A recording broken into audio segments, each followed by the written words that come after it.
I want to talk this morning about a common call that we get for really all brands of metal detectors, and that is my metal detector is not working, or it's gone crazy, or it's not detecting the samples. In although I understand that call, it really doesn't help from a troubleshooting standpoint. So I want to talk about some things that we would normally do, and things that you can do to help us, so we can help evaluate what actually is really going on. So first thing I would say is we're going to start with, here's your detector here.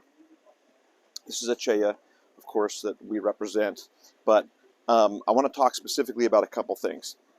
Most detectors, most good detectors, I'll say, actually have a bar graph display. You can see here the two dots there. That's the threshold point. You cross that line and you actually get a detection. But here we can see in this bar graph display, the strength of signal is determined by the number of bars that actually pass. So the first thing that we always ask people to do is identify, when you say it's going crazy or it's not working or not detecting, what's actually happening on the bar graph display. Knowing this and being able to clearly say it just barely went over the threshold, or it just barely went under the threshold, or it went off the charts when you got a signal, that is critical for us to help you understand what actually is going on and from a troubleshooting standpoint. Number two, I would say, pertinent to the display, is this. Is knowing what the settings are. So here we can see what the sensitivity is. We know what the detection mode is. That is critical for anybody knowing anything about what you're doing with your metal detector. If it's not working, or if it is working, what those settings are. So again, back to what's happening on the bar graph display and then understanding the settings. This is pertinent information that we need to know to help troubleshoot. Okay, so then we come back to, if we back up now and we look at the machine, there are things that we know that can cause problems with metal detectors. One is loose wiring. So we always want to watch the display. Every time we're doing things, we're watching the display, but I'm checking the wiring. And do I see any result here on the wiring? And I can see it's stable. The next thing I want to do is I want to check, is the head unusually stable? All the time I'm watching this, and then I want to look at the frame, and I want to look at the frame, and I'm watching this. What I'm trying to do is if there's some issue, something loose or something disconnected, or something pounding the aperture, I'm trying to exacerbate that issue, all the while watching this, because this is telling me what's actually happening. So if I'm doing things and I'm not seeing much of a reaction, then I know I'm not there. Then I'm going to check the belt. And all the time I'm watching this. Then I'm going to look at bearings. And then I'm going to look at sensors. And the whole time I'm watching this, I'm trying to identify, is there something mechanical that's causing the detector to react? And it looks like it's really stable.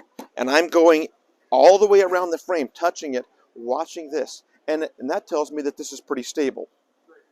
Now, if you're at the machine and you come up and there's no product running, and I see that this bar graph is bouncing around maybe like this, you can see that's bouncing around. I'm making it with my hand and my ring. But if you see it bouncing around, well, that tells me that it's getting some signal from something.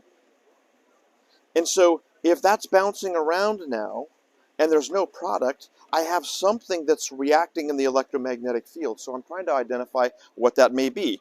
Well, one thing I do is, if that's happening while a belt's running, what I want to do is initially I want to stop the conveyor. And if all of a sudden, as soon as I stop the conveyor, that goes back to 1 bar, which it should be because nothing's happening, no product running, no conveyor running, there's no interference, it should be nice and stable. But if I stop the conveyor and it's still bouncing around like that, then it tells me that it's getting feedback, some electrical feedback somewhere from the environment.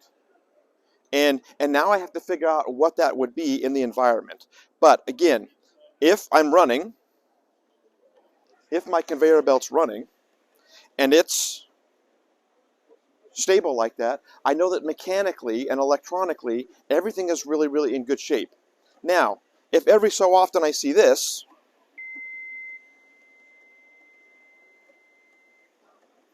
and then it goes back, and then watching the belt speed, and then all of a sudden it does that again, it gives me some indication that there's probably some contamination on the belt. And I now need to look and identify, is it happening right there, right there? And I need to now then look at my belt and examine my belt and make sure that there's nothing that's either conductive or magnetic on the belt. Make sure I have a good clean belt.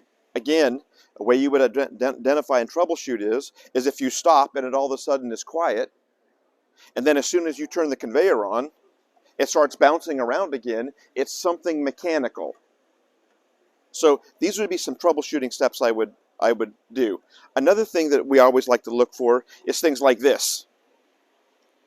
There's a metal-free zone, and a moving metal is 2 times the height of the aperture. So in this case here, this aperture is 6 inches. So really I need to have non-moving metal about 12 inches from either side. So if I had a power cord and it was right in here in this area where the metal-free zone, I can't have that. So we can't have any moving metal or loose things in this area that are moving because it's going to react with the electromagnetic field. Make sure there's nothing in the electromagnetic field. Another thing that you need to check is this. The inside of every detector aperture is very sensitive. So we want to make sure that the belt guards, there's nothing touching the actual aperture. If you come over here on the side, we want to make sure that this belt support is not resting on the bottom of the aperture. The belt and the belt support and the side guides, they all need to go through the aperture, not touching. So nothing can be touching the aperture because that also is extremely sensitive. So once we do that, then we want to look and see what happens with signals. So I turn the machine on, and I want you to focus not on the sample so much, but I want you to focus on what happens here. That's a sample that the explanation wouldn't be that it didn't get it. It did not get it, but it barely missed it. If you watch where the display goes, watch the display, it barely missed it. It's not that it didn't get it, but it barely missed it. It's important information to know it barely missed it. That's different than just missing it. And then here, another test sample that we run. Watch it here. We barely got it. Now, that's also important to understand. Not that it got it, but how strong did it get it? How much farther above the threshold? That is critical information for us to understand. Versus passing a sample here, and we got that well past the threshold. So I feel comfortable there. Knowing this information and describing this information is critical for us to help you and to troubleshoot. Without that, it's really just guessing. And so this is critical, reading this, watching this through the process. Now, Cheya has a really unique feature in their detector. It's really a cool feature. And it's called, I'll show you.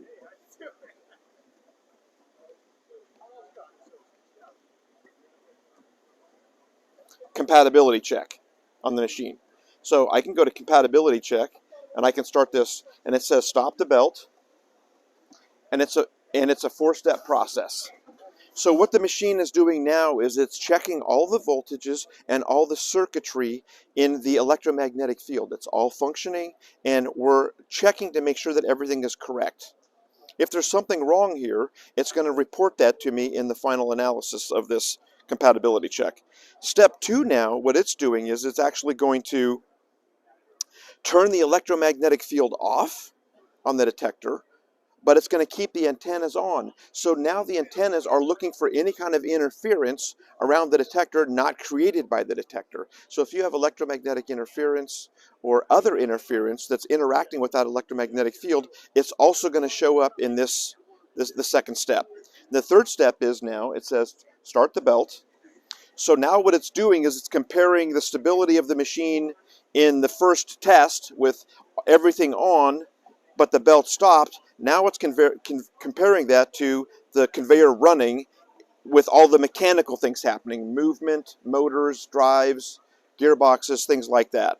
The last step it's checking is actually checking, now referencing the belt and any signals that might be coming from the belt in a systematic fashion We tie back through an encoder actually based in the VFD, and so we know that it's looking at certain sections of the belt, and if it sees a signal or a detection at certain sections in the belt, it knows that we have belt contamination. In this case, you can see after the 4-point diagnostic, it says this machine is really good. It's a really helpful. Um, it's a very helpful step in evaluating it, which Cheya has.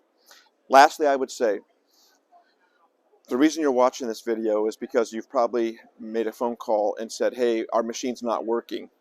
And again, those are some steps that we would say before we can really help you or help you troubleshoot anything, you really need to go through the machine and then follow those steps and then provide feedback based on what you're seeing. Not that it's not working, but really what are you seeing and what's going on. Double checking metal-free zones, electrical wiring, belt contamination, all the other things that we know are typically causes for issues of machines not working or samples not being detected.